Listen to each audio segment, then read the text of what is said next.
What happens is based on one word, in effect, men. It is based on menstruation. Menstruation. Many times it is pronounced ministration. That is not correct. But one thing is, it starts with men. Menstruation.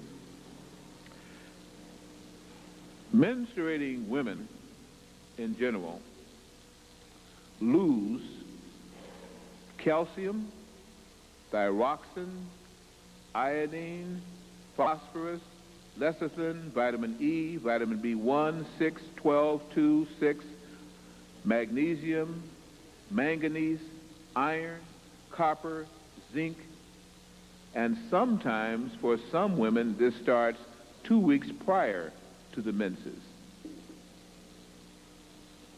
You think about that. Calcium, for instance, stabilizes the nervous system. Phosphorus is found in all healthy, normal cells. Iodine causes the growth and maintenance of the thyroid gland, and this is why the thyroid gland in women tends to swell during menstruation. I give you another key so you don't run off and spend all your money at the doctor's. I repeat that. That's why the thyroid gland in women tends to swell during menstruation. Science has proven that the birth of congenital idiots increases when one travels inland where the soil and the food lacks iodine. Iodine is also an essential element for the maturation and maintenance of healthy female cells. What is very interesting is that not all women on this planet menstruate. Also, not all women on this planet have ever menstruated. But all women think that all women do. Let me also spend a little time with that concept. Most Hindu women do not, and definitely did not, menstruate. One of the last famous Hindu women to achieve prominence on the world stage was Indira Gandhi, who, until she started doing certain things and making certain practices as she toured the world, readily admitted she had not suffered a menstrual period until she began to do these things. Had she would followed her religious undertakings, maybe it never would have started. Most ancient African or Kemetic women did not menstruate. Not Belkis, not Apatia, not any of the so-called queens of Africa seemingly did once they began to have knowledge of self. The Oracle of the Delphi, according to the Greeks, were a group of women who pontificated and led Greece through its heyday. It was not led by the warrior men. They did the fighting. The thinking was done by the oracles, and many of the oracles were females. They are said that the oracles did not menstruate. We hear a lot of talk about the Amazon women, the Teutonic women, the female Gauls, the West African Watetas, the East African Bossamans, the Andambes of the Congo. Most of these Oceanic women and most of these Kemetic women did not menstruate. These women were the strong women of our history. And in many cases, they could grow to be 7 and 8 feet tall. That's why amongst the Watusi and the Watusi women, when they told you of their diets and things that used to be different, they have some of the most tall, or the tallest women and persons, in fact, on earth itself. The Old Testament said, and the ancient Hebrews said, that menstruation was unclean, and that a woman should be confined until cleansed of her issue. But understand again, a lot of that book was tampered with by a patriarchal society, and if you're not aware of that, and I think most of you should be, then we have a lot of interaction that we could go through. With the advent of mahogany, and now I'm thinking about Africa, monogamy by what we would call the Christian forefathers who wanted their church to really flourish, came the taught, learned sensation that menstruation was correct, menstruation was necessary, and was the woman's paying for her sins for having made Adam eat the apple and now must also bear her child in pain and affliction. And many of you bought that, didn't you?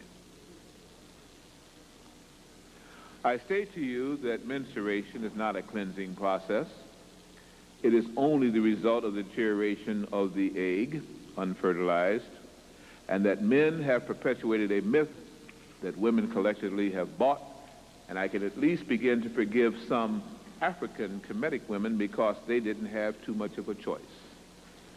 In their old habitats, in their old lands, many of them, as I say, were taught better. I'm going to now talk to you as adults, if I already haven't, and I hope again you will accept these things with an adult mind, and then on the Q&A, talk to me, question me if you will. The whites is a street slang for a term called leukorrhea. It is an issue, a secretion from the vaginal area which women sometimes suffer from. If the womb becomes catarrhal, has mucus, has a cold, the white is one of the results. The inflammation of the uterine lining produces, in many cases, menstruation, and many things can cause that, as we shall talk about. The fluids lost in leukorrhea, or colloquial on the street, the whites, are important vital substances. Lipoids, alkaline lactates, natural sodium, potassium, calcium, plus brain and nerve foods in the form of lecithin. In fact, the mucous corpuscles present in leukorrhea are presently hemoglobin capable. What do I mean by that? It means that they are capable of forming human blood-carrying, oxygenating corpuscles. So not only does a woman then suffer the menses, but if she also has leukorrhea, she is constantly losing the ability to build life-giving blood cells, which anyone knows without that the body does what? Deteriorates. Some women are on a constant menses. And then you wonder why some women are very irritable, very agitative, anemic. They get dizzy and have migraine headaches and jump at the sound of a firecracker 20 miles away, which they think they can hear. If anyone suffered that kind of loss from puberty till death, I wonder again why women are not half crazy. There are some men and other women that say they are. I didn't say it. I say, faced with that loss, we could have a problem.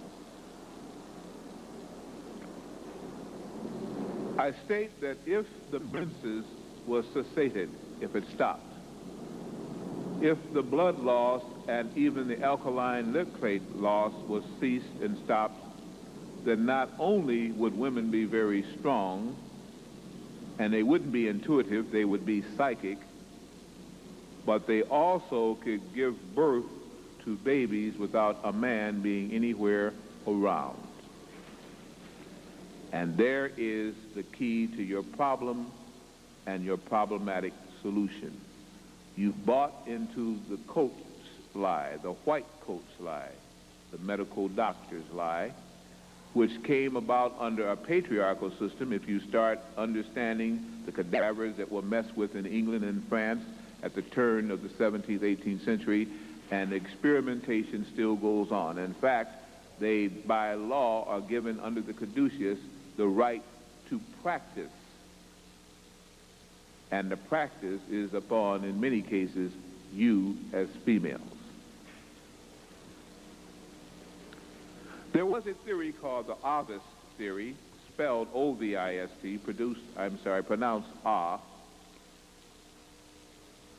It was proven, not postulated, I repeat, proven by Professor Jacques Loeb of Stanford University that the embryo develops from the egg alone and does not require spermatozoon.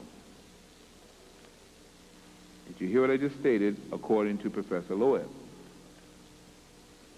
you can make a developing embryo to become mitigated and go into first, second, and third trimesters of birth without the need of the male sperm under certain circumstances.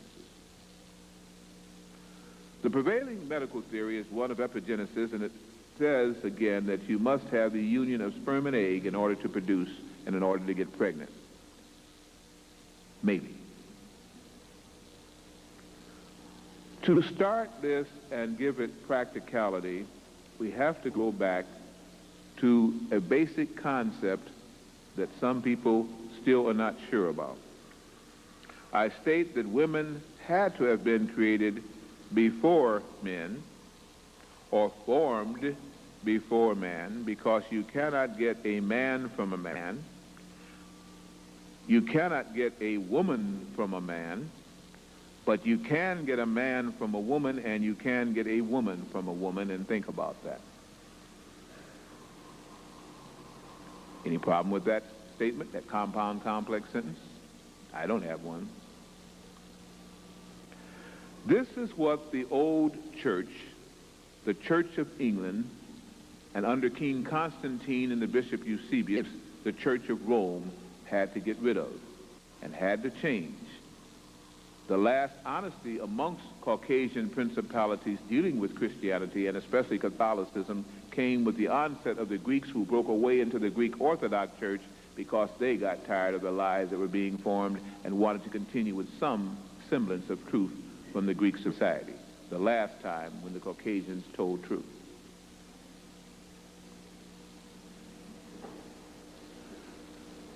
The male cannot reproduce himself. The female can. What does that mean if carried to the furthest extent? It means that if the woman also could decide whether she was going to produce a male or a female, the race of man could cease to exist, as we now understand it, as a double gender.